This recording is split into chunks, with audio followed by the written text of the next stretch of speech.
Oke, silahkan presentasikan.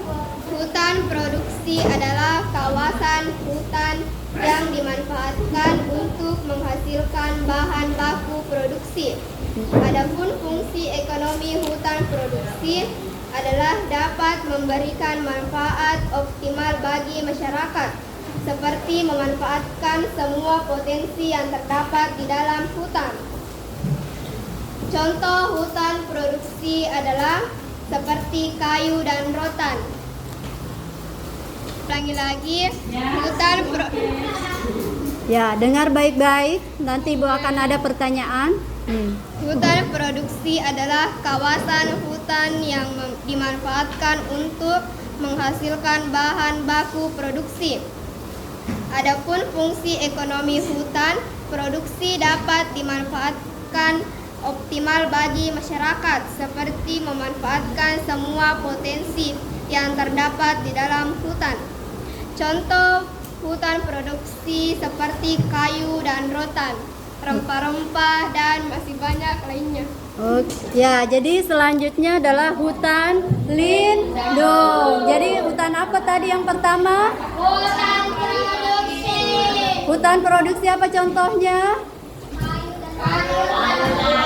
Kayu, rotan, rempah-rempah, dan masih banyak lagi ya potensi yang dimiliki oleh hutan lindung.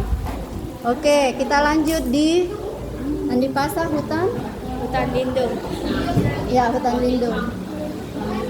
Hutan lindung memiliki peran strategis dalam melindungi sistem daya dukung lingkungan hidup. Ya. Hutan lindung juga mempertahankan kesuburan tanah dan menyediakan suplai makanan dan energi untuk kehidupan manusia untuk dipakai untuk seterusnya. Adapun contoh manfaat hutan lindung yaitu mengatur suplai air, mengendalikan erosi, mencegah banjir, mencegah erosi air laut. Oke. Hutan lindung memiliki peran strategis dalam melindungi sistem daya dukung lingkungan hidup. Iya. Adapun manfaat hutan lindung Pertama yaitu mengatur suplai air, mengendalikan erosi, Iya. mencegah banjir. Oke. Apakah contohnya hutan lindung?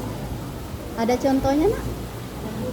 Jadi dia mencegah, tadi manfaatnya apa? Mengatur suplai air. Yang kedua, mengendalikan erosi. Makanya hutan lindung itu harus ditanami pohonan ya, pohon-pohon ya. Harus ada vegetasinya karena untuk mencegah erosi. Yang ketiga, mencegah banjir.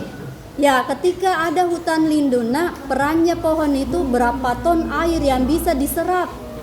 Ya, dia akan menyerap air ketika hujan, dan banyak di pohon-pohon di sekitar hutan lindung itu akan menyerap air. Ya, sehingga mencegah terjadinya banjir yang besar.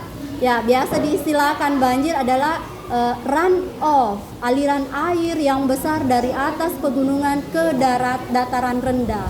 Oke. Nah, jadi itu contoh hutan lindung apa? Hutan pinus. Apalagi? Ya, biasanya dijadikan hutan lindung itu juga di daerah-daerah pegunungan yang terjal. Jadi biasanya ditanami pohon-pohon untuk mencegah erosi. Oke. Sekian dari Andi Pasar. Selanjutnya kita mengulang kembali apa yang disebut hutan konservasi. Saya ulangi lagi, hutan konservasi dapat diklasifikasikan menjadi kawasan suaka alam dan kawasan pelestarian alam. Oke. Kawasan suaka alam sendiri dibedakan menjadi kawasan cagar alam dan kawasan suaka marga satwa. Oke. Sedangkan kawasan pelestarian alam diklasifikasikan menjadi kawasan taman nasional, kawasan taman wisata alam, serta kawasan taman hutan raya. Oke, jadi hutan konservasi itu ada 2 klasifikasinya. Pertama, Kawasan suaka alam, dan yang kedua, kawasan pelestarian, kawasan cagar. Ya, pembagian dari kawasan suaka alam ada 2. Pertama, Cagar alam tengah raja. kedua. Suaka marga satwa bulan. Oke, kalau kawasan cagar terbagi menjadi semuanya. Satu.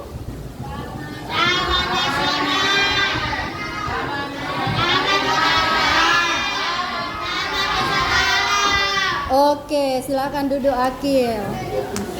Tepuk tangan untuk Akil. Ya, sekian.